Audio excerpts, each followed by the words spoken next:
system wherein you have an insulated box painted black and you have copper tubes that is connected and a glass sheet wherein you have flat plate collector, and this is having double wall heat exchanger.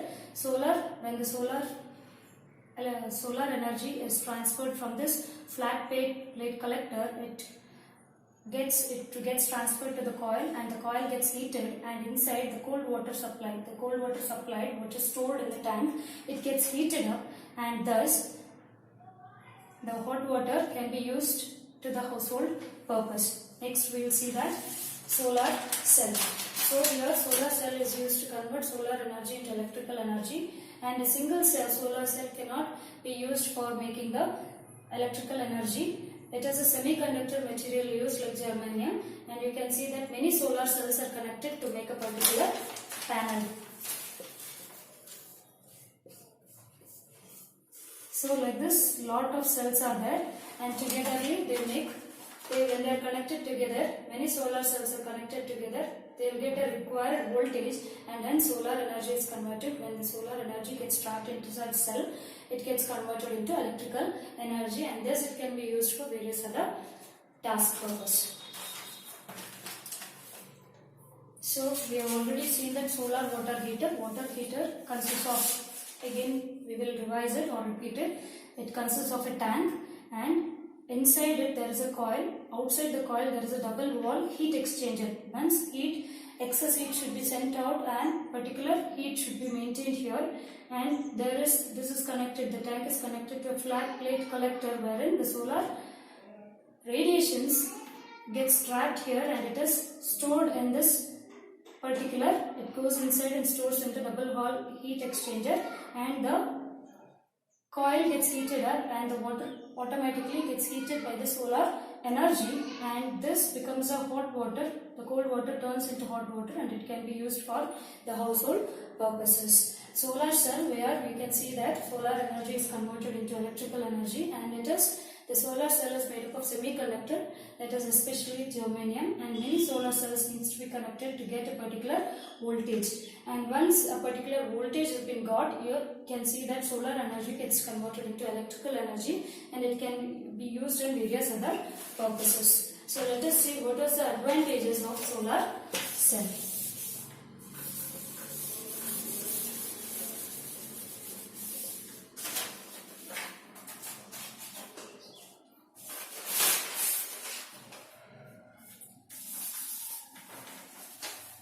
So it's cheap and safe.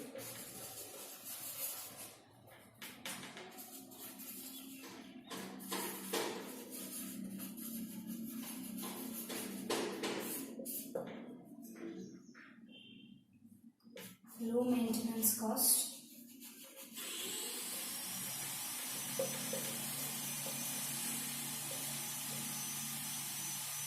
Used in portable devices.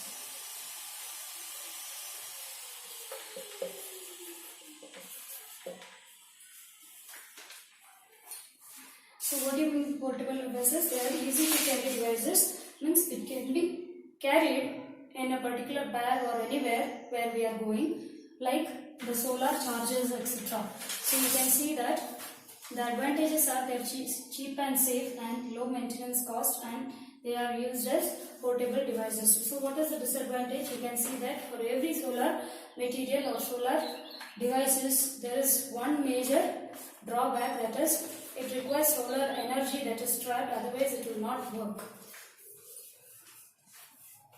So what are the uses here? You can see that advantages are there. They are used in street lights. So they are used in street lights,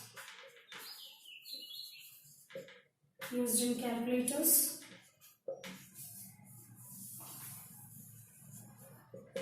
and also used in the providing electricity.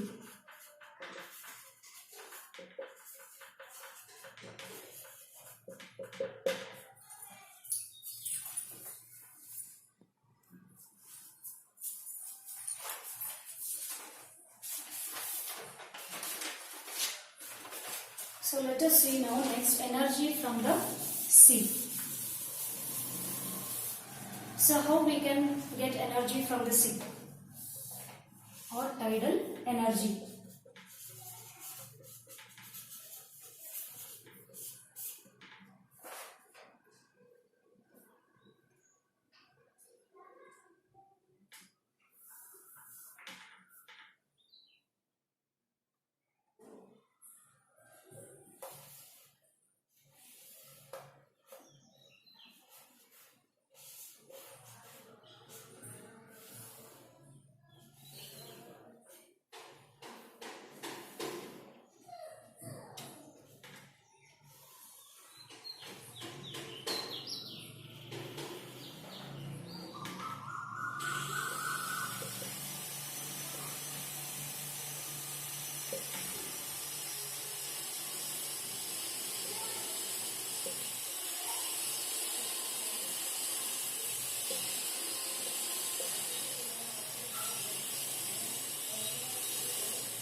So let us understand what is tidal energy. The periodic rise or fall in the water occupying twice in each lunar day. So the periodic fall or rise or fall in water level occupying twice in each lunar day. So when there is a full moon day, there will be periodic rise and fall of the tides, and that happens twice in the lunar day. That helps to form the tides. So higher the tides on the new moon day and full moon day, otherwise there are low tides.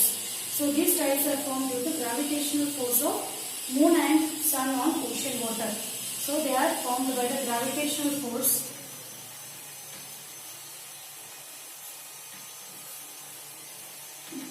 of moon and sun on ocean water. So once again, what is tides? It is a periodic rise or fall of the ocean or the sea water, ocean water with respect to the lunar day. If it is a totally full moon day, then you can see larger tides, otherwise it is low, there are low tides, and this is formed due to the gravitational force by the earth and the moon, the moon and the sun on the ocean water.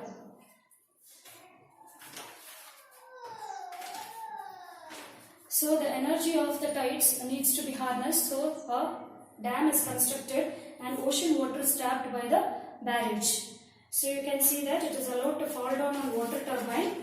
It falls down on the water turbine and it converts the kinetic energy of flowing water into electrical and mechanical energy. This falls on the turbine, it converts into mechanical energy and then it converts into electrical energy. So all over we can say that tidal energy is purely dependent on the rise and fall of the water, that is the tides, that is the higher the tides, higher the energy level is produced on the new moon day, and you can see that this energy is created by the gravitational force between the sun and the moon that is towards the ocean water. So this tidal energy need not get wasted. That's why there is a dam constructed under the ocean. So you can see that this tidal barrage collects the water or the tidal water, and it passes through the turbine. This turbine converts the kinetic energy or flowing water energy into mechanical energy and helps the turbine to rotate, and later on it is getting converted into electrical energy, which is known as tidal energy. So what are the limitations? That the level of tides should be about 3 meters. So the tidal waves should be almost 3 3 meters, and tides, we cannot expect tides to be found always at the same rate.